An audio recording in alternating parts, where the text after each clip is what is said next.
नमस्कार दोस्तों, आप सभी का स्वागत है। और ट्वेल्थ का जो विद्यार्थी है उसके मन में ऐसे कई भाव, ऐसे कई विचार आ रहे हैं कि सर ट्वेल्थ के बाद हमें क्या करना चाहिए और हमारे लिए क्या करियर अपॉर्चुनिटी हो सकती हैं। तो मैं आज विशेष जो बात करने वाला हूँ मेनली जो है वो हमारा साइंस वाले विद्यार्थियों के लिए विशेष में बातचीत करने वाला हूँ। तो आपके लिए कौन कौन से करियर के बेस्ट ऑप्शन हो सकते हैं उन सभी फील्ड के ऊपर मैं विशेष चर्चा करूंगा। वीडियो के अंत तक बने रहना है आपको और इस जानकारी को अपने दोस्तों के साथ भी साझा जरूर करना है, क्योंकि करियर जो है अपने आप में एक तरह से हम कहें कि एक अलग ही स्प्लिट होती है दिमाग के अंदर कि यार हम ये फील्ड चुने या ना चुने, इसके अंदर हमें जाना चाहिए कि नहीं जाना चाहिए। ऐसे कई विकार, ऐसे कई विचार आपके मन में उत्पन्न होते हैं। तो उन सभी विचारों को आज हम ध्वस्त करेंगे और हम कुछ बातें करने वाले हैं। कई मेल और मैसेज के बाद मैंने ये वीडियो बनाना उचित समझा है, क्योंकि विद्यार्थी बड़ा ही परेशान हो रहा है। ट्वेल्थ बोर्ड के एग्ज़ाम खत्म हो चुके हैं और साइंस का स्टूडेंट वो ये सोच रहा है कि मेरे लिए क्या क्या करियर अपॉर्चुनिटी के ऑप्शंस हो सकते हैं। तो देखिए, करियर अपॉर्चुनिटी के अवसर तो अनेक हैं। साइंस वाला विद्यार्थी आईएएस की तैयारी कर सकता है, तो साइंस वाला विद्यार्थी मैं कहूँगा एज ए कंप्यूटर ऑपरेटर की भी तैयारी कर सकता है। क्लियर? पर मैं आज उन ऑप्शंस के ऊपर डिस्कशन करूंगा जो ऑप्शंस आज के दौर के अंदर बहुत ही कारगर है, बहुत ही हेल्पफुल है और बहुत ही जल्दी उसके अंदर सक्सेस मिलती है और बहुत ही जल्दी उसके अंदर ग्रो करने का मतलब चांस रहता है। मतलब जल्दी जल्दी अगर आपको गवर्नमेंट सेक्टर में जाना है, गवर्नमेंट जॉब में जाना है, तो उसके लिए ये फील्ड बहुत ही कारगर सिद्ध होते हैं, बहुत ही हेल्प करते हैं आपकी लाइफ के अंदर। अब वो फील्ड कौन कौन से हैं मैं उस पर आऊँ उससे पहले मैं आपको बता देना चाहता हूँ कि खाली यही फील्ड नहीं है। ये स्पेसिफिक फील्ड मैंने अपनी दृष्टि से, अपने अनुभव के आधार पर चयन किए हैं कि अगर विद्यार्थी इन फील्ड के अंदर अपना करियर बनाता है तो वो सीधा का सीधा एज ए ऑफिसर लेवल पे वर्क करेगा और एक अच्छी खासी जॉब, अच्छी सैलरी के अंदर वो अपना जीवन यापन कर सकता है और अपना खुशहाल जीवन जी सकता है। और हर एक के जीवन में, हर एक विद्यार्थी के मन में यही तनाव होता है कि जॉब कब लगेगी और हम आगे क्या करेंगे, क्या करना चाहिए। तो आज ऐसे ही कुछ बिंदुओं पर मैं चर्चा करने वाला हूँ, ज़रा सुनिए। तो ट्वेल्थ साइंस विद्यार्थी क्या कर सकता है और उसके लिए कौन सा फील्ड बेस्ट है मैं बताऊंगा। कि देखिए, सबसे पहले जिस फील्ड की बात हो रही है वो है डिफेंस का फील्ड, जो पूरा का पूरा खुला है साइंस वाले विद्यार्थियों के लिए। अगर किसी ने साइंस बायो से अपनी ट्वेल्थ की है, अगर किसी ने साइंस मैथमेटिक्स से अगर ट्वेल्थ की है, तो उसके लिए बहुत ही बेस्ट ऑप्शन है डिफेंस के अंदर करियर बनाने का। देखिए, डिफेंस एक जॉब नहीं है, ये एक मैं कहूँगा सर्विस है, ये एक सेवा है देश के प्रति। और ये सेवा वही यापन कर पाएगा, वही दे पाएगा जिसमें देश के प्रति, राष्ट्र के प्रति एक जुनून है, स्पिरिट है, भावना है। सबसे बेस्ट ऑप्शन मैं ट्वेल्थ के विद्यार्थियों को सजेस्ट करूंगा जिनकी ट्वेल्थ हो गई है या जो 11th के अंदर है, ट्वेल्थ में अब आएंगे, वो सीधे के सीधे ऑफिसर बनने का एक पहला पायदान वो है एनडीए, नेशनल डिफेंस एकेडमी के अंदर जाने का। एज ऑफिसर लेवल के अंदर आपको चयनित होने का मौका मिलता है। रिटन एग्जाम होगा, इसका 2 पेपर होंगे और हर ईयर के अंदर 2 पेपर होते, 2 मौके मिलते हैं। ट्वेल्थ का विद्यार्थी जिसने अभी अभी ट्वेल्थ की है उनके लिए तो सबसे बेस्ट अपॉर्चुनिटी है। एनडीए का रिटर्न क्लियर होते ही एसएसबी इंटरव्यू होता है और एसएसबी की कट ऑफ के बाद आपको एकेडमी भेजा जाता है। 4 साल ट्रेनिंग के दौरान आप as a lieutenant flying officer के तौर पर जो है किसी में भी, एयरफोर्स, आर्मी, नेवी में कहीं पर भी आप अच्छी सी ड्यूटी में जॉब सर्विस कर सकते हैं। बहुत ही शानदार अपॉर्चुनिटी है, हर विद्यार्थी को मेरे हिसाब से इधर आकर्षित होना चाहिए। विशेष मैथमेटिक्स का पेपर होता है, तो साइंस मैथ वालों के लिए तो भैया ये वरदान है एक तरीके से, अगर कोई करना चाहे तो। फिर रही बात एयरफोर्स की, एयरफोर्स के अंदर 2 ग्रेड ट्रेड होते हैं, एक्स ट्रेड और Y trade, technical, non technical.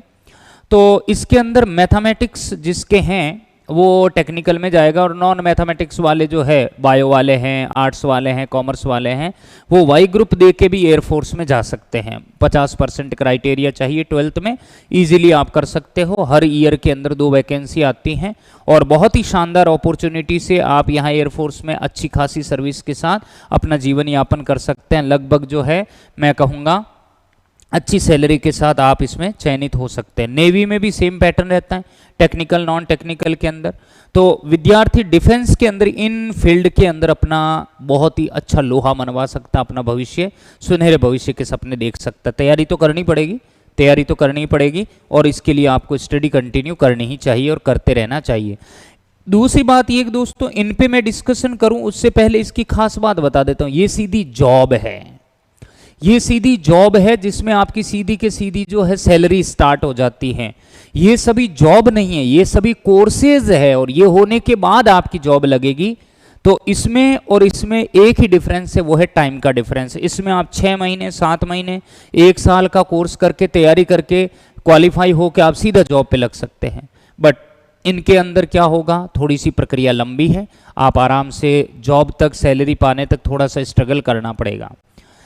रही बात नर्सिंग और मेडिकल फील्ड, देखिए आपके मन में अजीब सा प्रश्न आ रहा होगा कि सर नर्सिंग तो वैसे भी वाया नीट का ही हो रहा है, तो आपने मेडिकल फील्ड क्यों नहीं लिखा, नीट क्यों नहीं लिखा। मैंने नीचे लिखा है, यहाँ मतलब नॉर्सेट लिखा है, और ये नीट के माध्यम से ही इसमें होता है। देखिए मैं ये जानता हूँ, देखिए नीट अपने आप में अपनी जगह बेस्ट है, बिल्कुल है, पर ऐसा हर एक विद्यार्थी तो मैं कहूँगा नीट नहीं कर पाता है ना। मैं तो हर एक विद्यार्थी के लिए कह रहा हूँ, और वो ऑप्शन बता रहा हूँ जो बहुत ही चुनिंदा है और जिसके अंदर अभी बहुत ही अपॉर्चुनिटी बेस्ट है। अभी करना चाहेंगे तो आप कर सकते हैं, धीरे धीरे इसके अंदर भी बहुत ही बड़ा कंपटीशन होने वाला है। तो नर्सिंग के अंदर 12th के बाद जैसे आप नीट का एग्जाम देंगे तो प्री नर्सिंग में आप क्वालिफाई हो गए, उसके बाद आप जो है नॉर्सेट की तैयारी कर सकते हैं बीएससी नर्सिंग के साथ साथ। ठीक है, इधर आपकी बीएससी नर्सिंग चलती रहेगी और आप नॉर्सेट की तैयारी करते रहिए। जैसे ही नर्सिंग कंप्लीट होती है, नॉर्सेट का एग्जाम देके आप एज ए नर्सिंग ऑफिसर किसी भी भारत के एम्स के अंदर, आप किसी भी हॉस्पिटल के अंदर अपनी जॉब सिक्योर कर सकते हैं। सबसे बेस्ट लगता है मुझे ये। सफ़र थोड़ा सा मुश्किल और लेंदी ज़रूर है, पर साइंस बायो वाले विद्यार्थियों के लिए भाई साहब ये वरदान है, वरदान है, वरदान है। स्पेशली मेरी जो प्यारी छात्राएं हैं गर्ल्स के लिए ये सबसे बेस्ट ऑप्शन है, क्योंकि एम्स के अंदर जो है 80% गर्ल्स का मैं कहूँगा रिजर्वेशन रहता है, और उल्टा एम्स जो है उन्हें मैं कहूँगा बीएससी नर्सिंग के दौरान जो है पे भी करता है।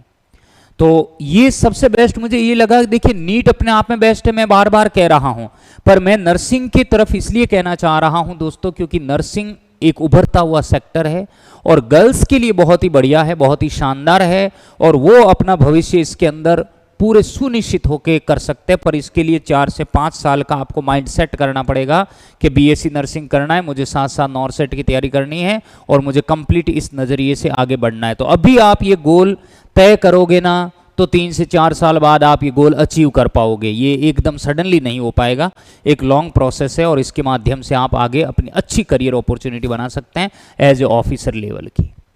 ये वे सर्विसेज है जिसमें आप अच्छे ऑफिसर लेवल पे काम कर सकते हैं। अब सवाल है कि मेरा जो विद्यार्थी है, मेल कैंडिडेट है, वो नाराज हो जाएगा कि सर गर्ल्स के लिए तो आपने बता दिया, बॉयज़ के लिए।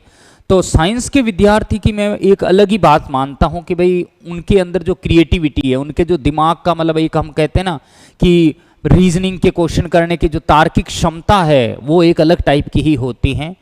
तो आपके लिए बेस्ट ऑप्शन मैं कहूँगा एज ए एसएससी के माध्यम से आप एज ए ऑफिसर बन सकते हैं, और प्लस बैंकिंग बहुत ही शानदार सेक्टर है जिसके अंदर आप अपने करियर बना सकते हैं एज ए अच्छी पोस्ट पे।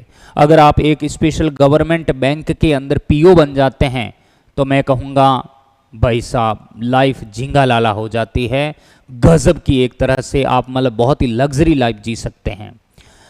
क्या ये गर्ल्स के लिए नहीं है? बिल्कुल है, पर अभी गर्ल्स के लिए जो ऑप्शन है मैं कहूँगा ये वाला नर्सिंग का बेस्ट है, पर ये सभी सेक्टर गर्ल्स और बॉयज सभी के लिए हैं। Air force, NDA, navy, SSC, banking, nursing, girls boys दोनों के लिए हैं। यहाँ 20% बॉयज का भी है, ठीक है ना, पर गर्ल्स का वेटेज ज़्यादा है। तो मैं ये कहना चाह रहा हूँ कि ये ऑप्शन आप सबके लिए है, बट आप अपने माइंड सेट को सेट करके 2 से 3 साल तक अपना उस गोल को प्राप्त करने में लग जाइए, निश्चित ही आप सफल होंगे, ऐसा मेरा विश्वास है। उम्मीद करता हूँ कि आपको ये जानकारी बहुत अच्छी लगी होगी और भी ऐसी रोचक जानकारी मैं आपके समक्ष लेकर आता रहूंगा। तो दोस्तों 12th के एग्जाम हो चुके हैं, अपना माइंड सेट कीजिए, अपना गोल सेट कीजिए और लक्ष्य प्राप्त करने तक आपको रुकना नहीं है। चलते रहिए, चलते रहिए, चलते रहिए। जय हिंद।